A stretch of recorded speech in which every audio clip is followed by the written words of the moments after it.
नमस्कार दोस्तों, राहुल गांधी नीलकंठ बन गए। राहुल गांधी आज भगवान शिव के भक्त भी थे और शिव के तरह से आज दिशा भी दे रहे थे। वो आज गुरु भी थे, वो ज्ञान भी दे रहे थे। और राहुल गांधी आज वो सचेतक भी बन गए भगवान शिव की तरह से। और राहुल गांधी आज नरेंद्र मोदी के डर का कारण भी बन गए। आज पूरी भारतीय जनता पार्टी को, उनके मंत्रियों को, प्रधानमंत्री को, सबको उठा बैठक लगवाने में राहुल गांधी जुट गए। जी हां, आज कुछ ऐसा ही हुआ और भारतीय जनता पार्टी आज भगवान शिव से भी डरने लगी। वो डरने लगी राहुल गांधी के शिव से। जी हां, राहुल गांधी के शिव से। आज संसद में राष्ट्रपति के अभिभाषण पर धन्यवाद प्रस्ताव पे पहली बार राहुल गांधी नेता प्रतिपक्ष की हैसियत से बोल रहे थे। जब वह बोल रहे थे तो सामने नरेंद्र मोदी भी बैठे थे, अमित शाह भी बैठे थे, राजनाथ सिंह भी बैठे थे, नितिन गडकरी भी बैठे थे और तमाम सारे मंत्री बैठे थे। उसके अलावा पूरी भारतीय जनता पार्टी आज मौजूद थी। वही राहुल गांधी के साथ में विपक्ष था। राहुल गांधी ने शुरुआत करी भगवान शिव से और उन्होंने बताया कि मैं क्यों शिव भक्त हूं, मुझे ताकत कौन देता है, मैं किसकी ताकत से काम करता। तो आज उन्होंने शिव की तस्वीर दिखाई। शिव की तस्वीर देखते ही भारतीय जनता पार्टी के लोगों की हालत बिगड़ गई। सब डर गए और सब उसका विरोध करने लगे। राहुल गांधी ने पूछ दिया, क्या शिव की तस्वीर दिखाना गलत है? So I'd like to start by showing an image of our refuge. Okay? Sir, Shiv ji की फोटो नहीं दिखा सकते सर? एक मिनट माननीय सदस्य। सर, शिव जी की फोटो मना है सर? एक मिनट सर, मना है तो रख देता हूं सर। नो, एक मिनट प्लीज। आपने सवाल उठाया, आपके माननीय सदस्यगण 353 का नियम बता रहे थे, 352 का नियम बता रहे। No please no. आपने कहा इस नियम प्रक्रिया से सदन चलना चाहिए। नियम प्रक्रिया में कोई भी प्ले कार्ड, कोई भी चिन्ह को सदन में नहीं दिखाया जा सकता। आपने कहा नियम से, ऐसा नहीं है। माइक दीजिए सर जी। सर, क्या इस हाउस में शिव जी की फोटो दिखाना मना है? माननीय सदस्य, आप बस ये बता दीजिए। माननीय सदस्य सर, मना है या नहीं? कोई भी चित्र को दिखाने के तो शिव जी का चित्र इस हाउस में दिखाना मना है? यहाँ पे दूसरी चीजों के चित्र दिखाए जा सकते हैं मगर शिव जी का चित्र नहीं दिखा जा सकता। अगर मैं कह रहा हूं कि हमें इनसे प्रोटेक्शन मिली और मैं समझाना चाह रहा हूं कैसे प्रोटेक्शन मिली, आप मुझे चित्र नहीं दिखाने दे रहे हो। आज इसका जवाब न ओम बिरला दे पाए, न नरेंद्र मोदी और उनकी टीम के लोग। राहुल गांधी ने तस्वीर दिखाई अल्लाह के बंदे पैगंबर मोहम्मद साहब की, वो दुआ की तस्वीर। और राहुल गांधी ने आज तस्वीर दिखाई गुरु नानक देव जी की, जो सिख धर्म के प्रति। और राहुल गांधी ने आज तस्वीर दिखाई यीशु मसीह की और तस्वीर दिखाई गौतम बुद्ध की। हर एक की तस्वीर से उन्होंने दिखाया और बताया कि ये हाथ का पंजा अभय मुद्रा है। भगवान शिव बैठते हैं अभय मुद्रा में। उनका त्रिशूल जमीन में गड़ा होता है जो संदेश देता है हम शांति के लिए हैं, हम किसी का नाश करने के लिए नहीं। और दूसरी तरफ राहुल गांधी ने जब पैगंबर मोहम्मद साहब का जिक्र किया, इस्लाम का जिक्र किया, तो दिखाया कि कैसे हाथ दुआ के लिए उठते हैं। और राहुल गांधी ने यह दिखाया कि कैसे गुरु नानक देव जी अभय मुद्रा बताते हैं और कैसे यीशु मसीह दोनों हाथों से अभय मुद्रा देते हैं और कैसे गौतम बुद्ध अभय मुद्रा देते हैं। राहुल गांधी ने यह भी बताया कि कैसे महावीर स्वामी ने अभय मुद्रा दी और शांति अहिंसा के साथ अभय रहने का संदेश दिया। यानी जो राहुल गांधी बार बार कहते हैं कि डरो मत, तो उन्होंने कहा यह संदेश सभी ने दिया कि डरो मत, डराओ मत, अन्याय मत करो, सत्य अहिंसा से जियो, समर्पण रखो। लेकिन भारतीय जनता पार्टी के लोग, नरेंद्र मोदी, हिंदुओं को, उनके जो हिंदू हैं वो नफरत फैलाते हैं, हमला करते हैं, लिंचिंग करते हैं। हिंदुस्तान के इतिहास में 3 फाउंडेशनल आइडियाज हैं। मोदी जी ने अपने भाषण में एक दिन कहा कि हिंदुस्तान ने किसी पर आक्रमण नहीं किया। उसका कारण है क्योंकि यह देश अहिंसा का देश है, यह देश डर का देश नहीं है। तो हमारे सारे के सारे महापुरुषों ने अहिंसा की बात की, डर मिटाने की बात की। डरो मत, डराओ मत, डरो मत, डराओ मत। और दूसरी तरफ शिव जी कहते हैं डरो मत, डराओ मत, अभय मुद्रा दिखाते हैं, अहिंसा की बात करते हैं, त्रिशूल को जमीन में गाड़ देते हैं। और जो लोग अपने आप को हिंदू कहते हैं वो 24 घंटा हिंसा हिंसा हिंसा, नफरत नफरत नफरत, असत्य सत्य असत्य।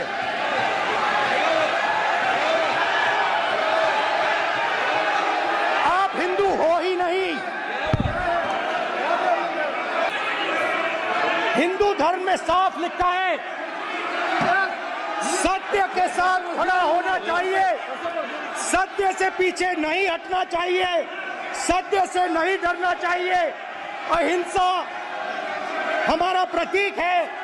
अभय मुद्रा ऐसे कीजिए, ऐसे कीजिए, अभय मुद्रा।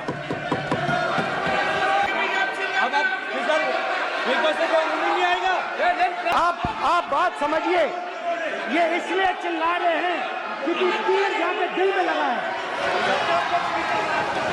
दिल में जाके तीर लगा है, इसलिए ये चिल्ला रहे हैं। देखो चुप हो गए, देखिए स्पीकर साहब चुप हो गए सब। अन्य आप प्रतिपक्ष के नेता हैं, किसी की भावनाओं को ठेस नहीं पहुंचे, सर मुझे चर्चा बोलने में दीजिए। ध्यान रखना चाहिए। ये जो ये विषय बहुत गंभीर है।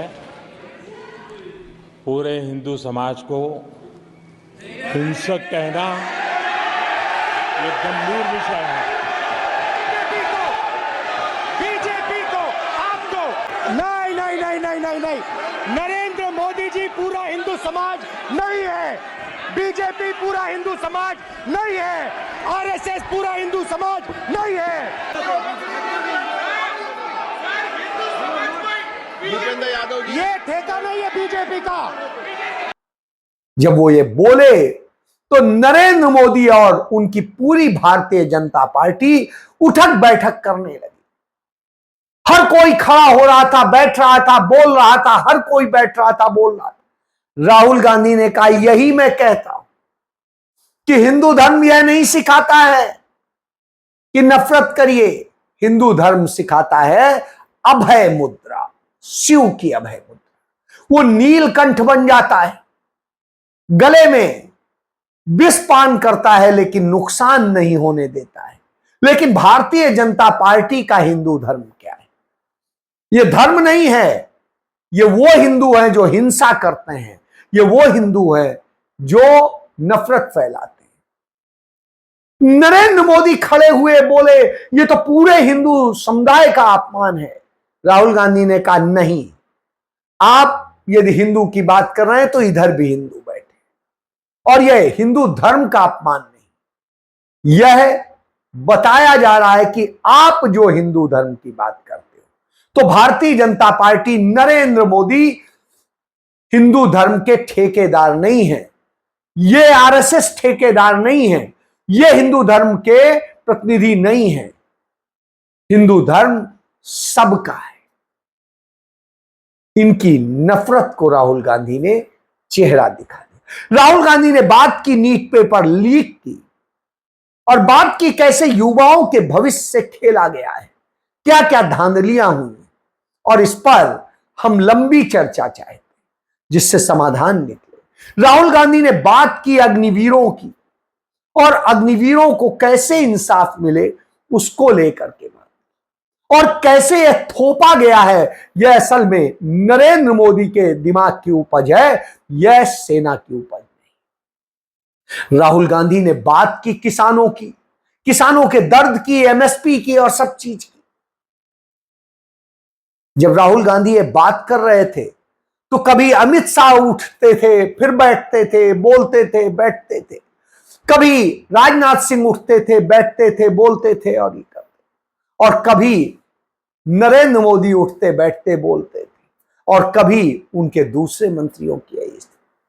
बतौर नेता प्रतिपक्ष राहुल गांधी ने अपने पहले ही भाषण में पूरी सरकार को हिलाकर रख दिया।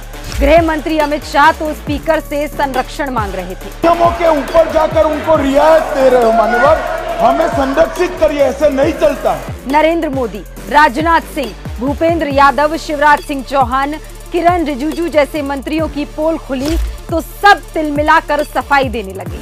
ये है राहुल गांधी की ताकत, सत्य और अहिंसा की ताकत। लोकसभा में राहुल गांधी ने जब मोदी जी की आंखों में आंखें डालकर 10 साल का हिसाब मांगना शुरू किया तो मोदी और उनके मंत्री बौखला गए।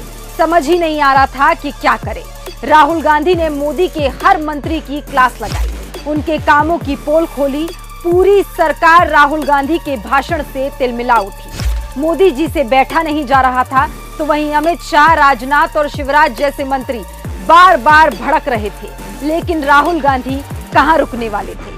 रोजगार तो आपने खत्म कर दिया, नोटबंदी, जीएसटी, जो आपने स्मॉल एंड मीडियम बिजनेसेस थे उनको खत्म करके, युवाओं को आर्मी में अपॉर्चुनिटी मिलती थी, अग्निवीर उनके लिए आपने दे दिया, वो खत्म कर दिया, रास्ता ब्लॉक कर दिया। पब्लिक सेक्टर को आप प्राइवेटाइज करते हैं, वो रास्ता बंद कर दिया। और अब एक नया फैशन निकला है, नीट। प्रोफेशनल एग्जाम्स को आपने कमर्शियल एग्जाम्स में बदल दिया है। मणिपुर से लेकर महंगाई तक, पेपर लीक से लेकर किसानों के मुद्दे को देश के सामने रखा। मोदी से आंखों में आंख मिलाकर पूछा कि आप मणिपुर क्यों नहीं गए, मणिपुर को हिंसा की आग में क्यों धकेला। राहुल गांधी ने सदन में मोदी को यह भी बता दिया कि अयोध्या में बीजेपी क्यों हारी। उनकी जमीन ले ली, उनके घर गिरा दिए, और फिर अयोध्या के गरीब लोगों को, किसानों को, मजदूरों को मंदिर के इनॉग्रेशन तक नहीं जाने दिया। मंदिर के इनॉग्रेशन छोड़ो, उससे बाहर भी नहीं जाने दिया। कुल मिलाकर बतौर नेता प्रतिपक्ष राहुल गांधी ने अपने पहले ही भाषण में मोदी और एनडीए सरकार को हिलाकर रख दिया। और इसके बाद में राहुल गांधी ने चर्चा की महिलाओं की, और महिलाओं के दर्द की, महंगाई की और उनको होते तकलीफों की। राहुल गांधी ने चर्चा की उस मणिपुर से जो जल रहा है, प्रधानमंत्री जाने की हिम्मत नहीं कर रहे हैं, और सारी चीजें उसको लेकर के राहुल गांधी ने घेरा। राहुल गांधी ने बात की कश्मीर की, लद्दाख की, और कहा उसके साथ कैसे अन्याय किया गया है, क्या हुआ है, वो सब बताया। राहुल गांधी ने बात की अल्पसंख्यकों की, जिन पर हमले हो रहे हैं, लगातार झूठे मामले बनाए जा रहे हैं। राहुल गांधी ने बात की दलितों की कि कैसे उन पर अत्याचार हो रहा है। राहुल गांधी ने बात की इस देश के लोगों की समस्याओं की, और राहुल गांधी ने आज उस राजनीति की भी बात की जो चारण की राजनीति करता है। राहुल गांधी ने कटघरे में खड़ा कर दिया ओम बिरला को, जो स्पीकर है। You don't allow us to speak, you allow us to speak, you allow them to speak, you don't allow us to speak. All these things define Indian democracy. Speaker, sir, there are actually two people sitting in that chair. There is the Speaker of the Lok Sabha, the Speaker of the Indian Union, and there is Mr. Om Birla. When Modi ji went and shook your hand, and I went and shook your hand, I noticed something. When I shook your hand, you stood straight like this and shook my hand. And when Modi ji shook your hand, you bowed down and shook his hand.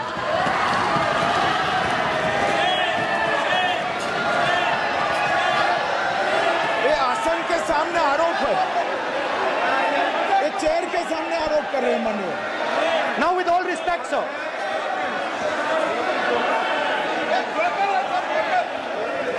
such a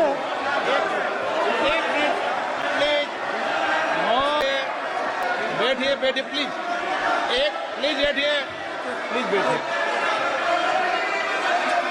एक minute please. माननीय प्रतिपक्ष के नेता, एक minute please. माननीय please please please, no no.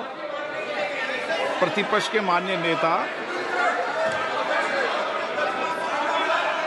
माननीय प्रधानमंत्री सदन के नेता हैं, और मुझे मेरी संस्कृति संस्कार ये कहते हैं,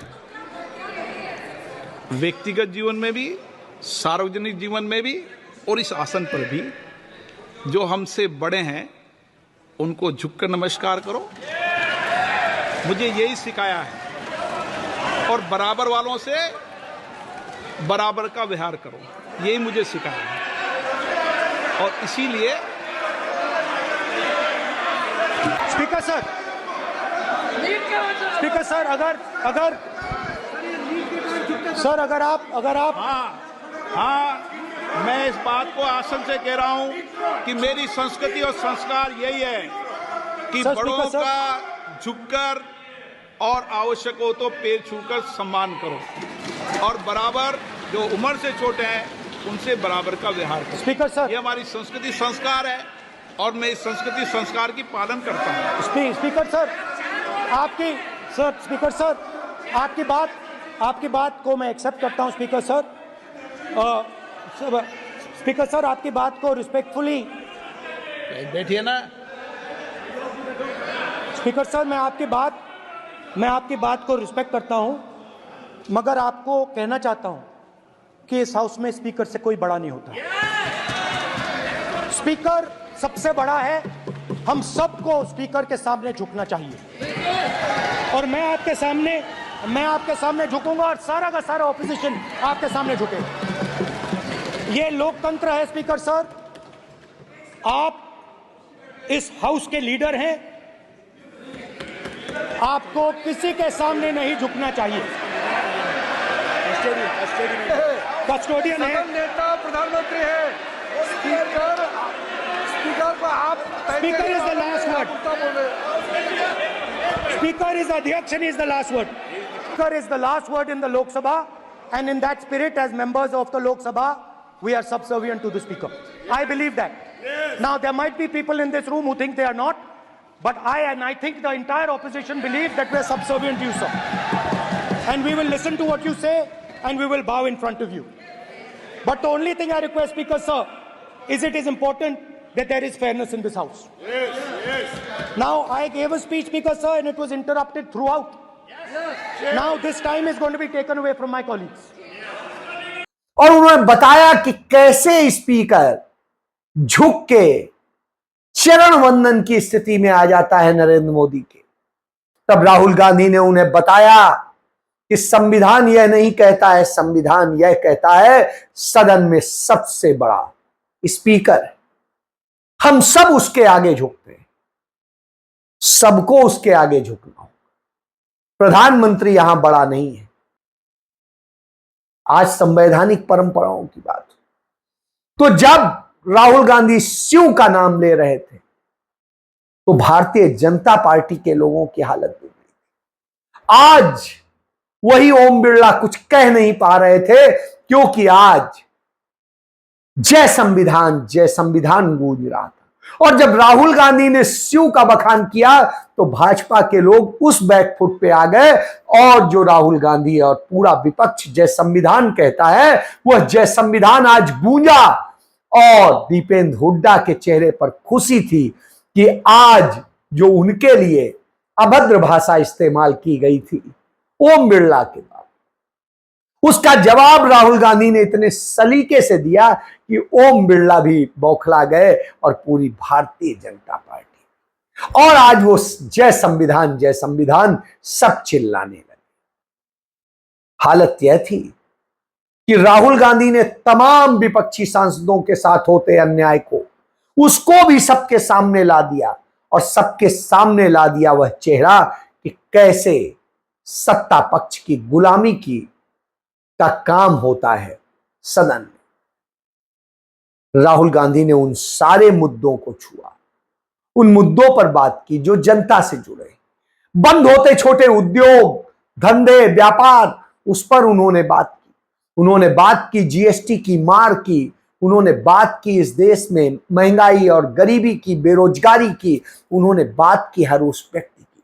पेपर लीक कैसे समस्या बन गया है उसको लेकर भी बात की। तो आज नरेंद्र मोदी के लिए डरने का दिन था। इसलिए नरेंद्र मोदी बिल्कुल मायूस से चेहरे में मुंह लटकाए बैठे हुए। हालात ये थे कि राहुल गांधी ने बता दिया कि भारतीय जनता पार्टी के लोग कितना डरते हैं। और वो डरते हैं कि कहीं विपक्ष के किसी सदस्य से नमस्कार हो गई तो नरेंद्र मोदी ना नाराज हो। और राहुल गांधी ने इसका उदाहरण भी दे दिया। और फिर राहुल गांधी ने कहा देखिए इस बात पे पूरा विपक्ष जो है चुप है, नहीं तो शोर मचाता है, यानी मैं सही कह रहा हूं। जब ये सारे हालात थे, किसानों के हालात वो बयां कर रहे थे तो शिवराज सिंह चौहान बार बार खड़े उठक बैठक कर रहे थे। अमित शाह उठक बैठक कर रहे थे जब राहुल गांधी इस देश की कानून व्यवस्था और होते बलात्कार और सब पर बात कर रहे थे। आज सदन ऐसे देखा जा रहा था जैसे कोई मैच देखने का क्रेज होता था, उस तरह का आज क्रेज था। हर कोई राहुल गांधी को सुनना चाहता।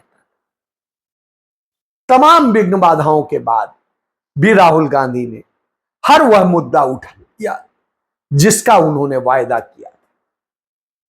चाहे इस देश को नफरत में झोंकने का हो, चाहे महिलाओं के साथ होते अत्याचार का हो, चाहे बेटियों के सुरक्षा का हो, चाहे मणिपुर का हो, चाहे जम्मू कश्मीर का हो या लद्दाख का हो, चाहे इस देश के तमाम उन लोगों का हो, उन दलितों का हो, वंचितों का हो, पीड़ितों का हो, पिछड़ों का हो, जिनकी कोई आवाज नहीं बनता है, छात्रों का हो, युवाओं का हो, सारे मुद्दे थे। किसानों के मुद्दे थे, मजदूरों के मुद्दे थे।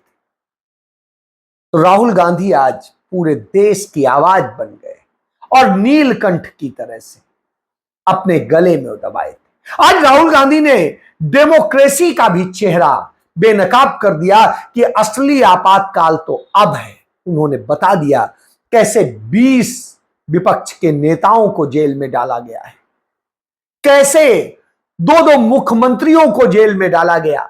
हेमंत सोरेन तो जमानत पे आ गए, अभी अरविंद केजरीवाल जेल में है। राहुल गांधी ने उन तमाम नेताओं की बात की जिनको झूठे मुकदमों में जेल में रखा गया है। राहुल गांधी ने यह भी कहा मेरी ताकत कौन है।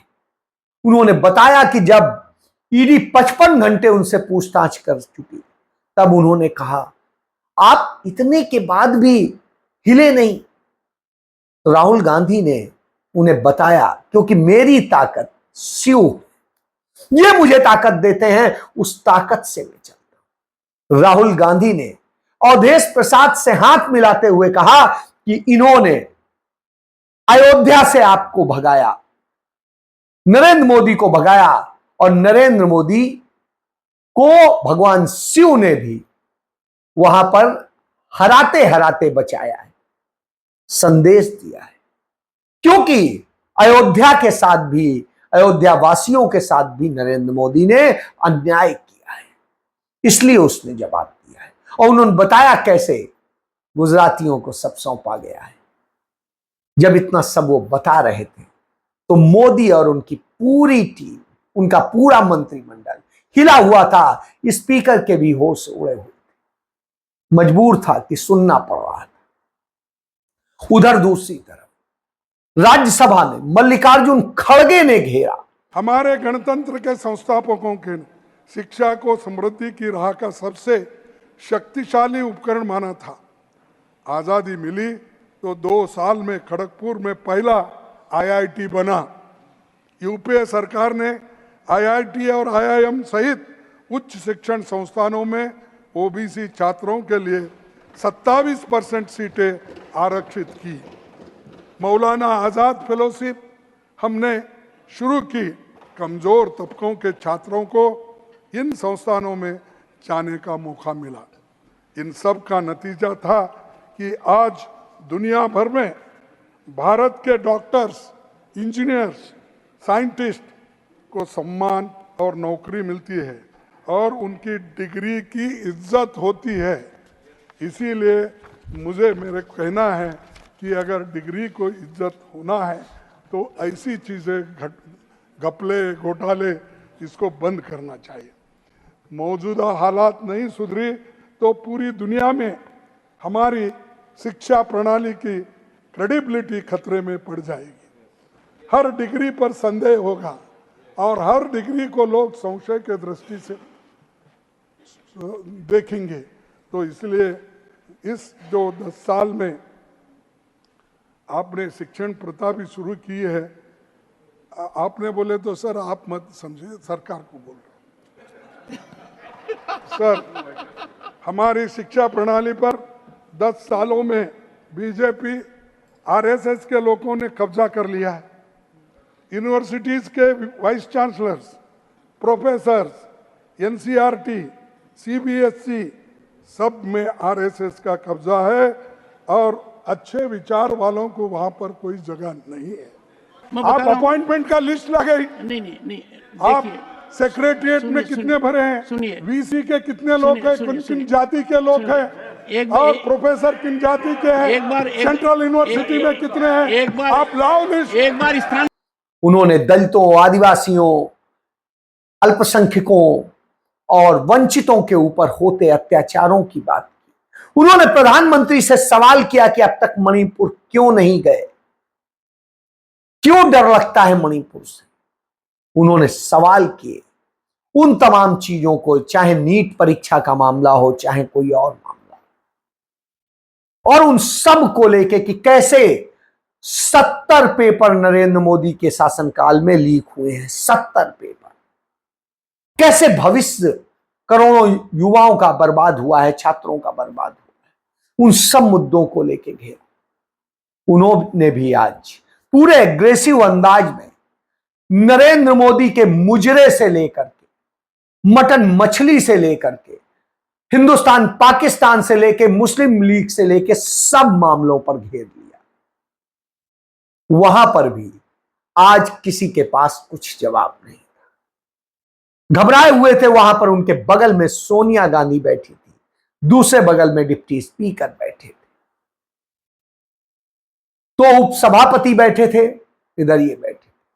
चूंकि लोकसभा में कोई डिप्टी स्पीकर अभी है नहीं और जो स्पीकर हैं वो खुद ही डरे हुए थे, तो आज डरने की बारी थी भाजपा के लिए, नरेंद्र मोदी के लिए, उनकी पूरी टीम के लिए।